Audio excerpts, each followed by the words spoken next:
Hey guys, welcome to another video. So, automation availability overload, how to choose the right automation tool. So there's so many tools out there, it's really hard to figure out exactly what you want.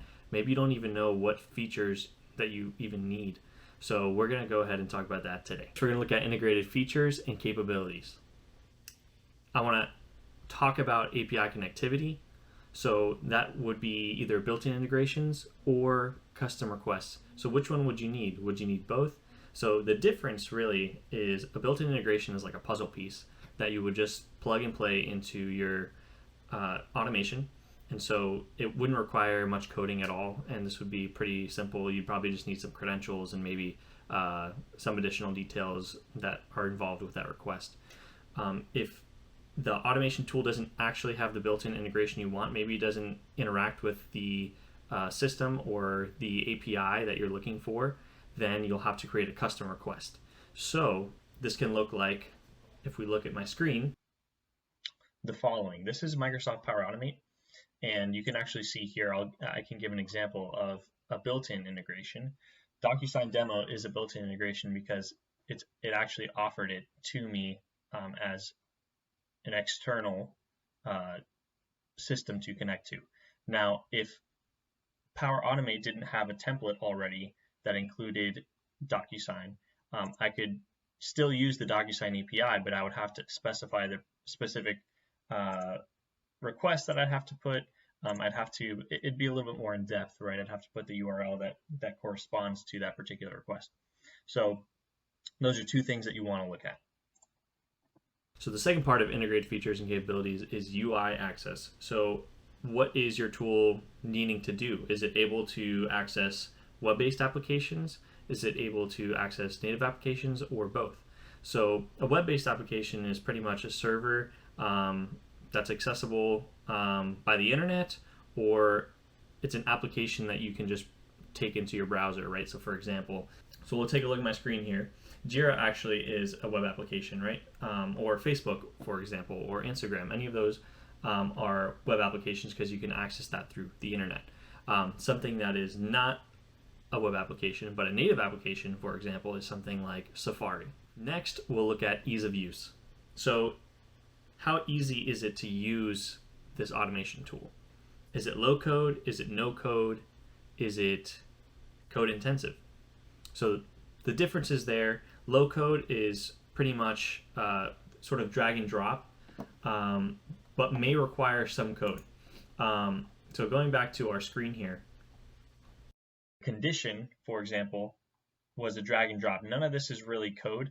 If you want to consider maybe this HTTP request here code, it could be. But mostly what they're looking for is drag and drop capabilities when they say low code or no code. So I can give you an example here, right? If I want to take a next step, this is Power Automate, then we'll click this integration, right? And so I can just click this, and I actually already had one before, but I don't actually have to write code to send an email notification. It's pretty simple. It's integrated. We'll just go ahead and type in a subject to who we're sending it to and the body of that email. Next, under ease of use, is it cloud managed? And what I mean, is it private cloud or is it public cloud? So is the application tool itself, right? Is the automation tool itself a private cloud or public cloud? Is it managed by you as a business or entity, or you as a user? Do you need to maintain all the systems that let the automation run? Or is it public cloud, which means that the company that has created this tool will manage all the background. You just need to create the automations. They'll store it. They'll store maybe the information that your automation is processing. All those types of things you would want to look into. Another great thing to consider is it a web application or native application? Is the tool itself, right? Before we were talking about, is it a web application or native application, right? The types of interactions your automation tool can deal with. Here, we just are worrying about, is your tool itself, the way you manage it, the way you create flows, is it with just a web application or a native application, or maybe it has the capability of being both? You also want to look at whether you're able to control your automations from the same place at the same time. So that could mean that you actually personally have control over it, or are you handing this over to someone else to control? Maybe this needs to be managed by someone of particular skill set, or maybe it could just be managed by any business user, or maybe you personally. Number 3, we're going to look at scalability. Are you able to run automations concurrently? Can you run the same automations concurrently? Can you run different automations concurrently? So Power Automate, for example, is limited to running 25 of the same process, or what they call a flow, at a single time by a single user. So for example, I'm a user. If I have access to flow, I can actually run the same flow 25 times concurrently. And this is useful if you have a ton of things that you need to process in a short window, and one flow or one completion, maybe one resource, can't be fast enough for what your SLAs are, right? What are your requirements? So that's something to look at. Blue Prism, for example, which is another automation RPA platform, will allow you to have pretty much an unlimited amount of resources. It'll depend on the structure of your environment, but that goes back to being self-managed private cloud versus public cloud. Blue Prism is typically a private cloud, right? The business will own the environment on which Blue Prism will run. So these are different things that you'll have to work maybe with your IT team. This is that would be a bigger venture, but the capabilities are a lot bigger. Does your process require multi-threading? So that means if you need to complete 2 transactions or 2 tasks at a single time on a single system. So maybe, for example, a pop-up window comes up that is drawing the attention of the automation, and it's waiting for something to pop up within that window, but as a result of that window, a secondary window pops up that needs to be interacted with in order for the first window to be completed. So that automation will have to watch and wait for that initial pop-up window to respond properly, and at the same time pay attention to that second pop-up window, respond correctly, and then allow the second, or rather the first pop-up window to respond properly. So that's multi-threading. As more automations are created, are you able to track individually by the metrics you need? So Power Platform, for example, or Power Automate, they have what's called a Power Platform. Power Platform allows you to integrate dashboards and things like that, but it's not really built into the system. You'll actually have to create a custom dashboard for that personally. Blue Prism does have a dashboard that you can report on. There are some things that are lacking with that. If you have specific business metrics that you want to keep, that's going to be a little bit harder to manage. Now, Nibio does offer custom dashboards to be created.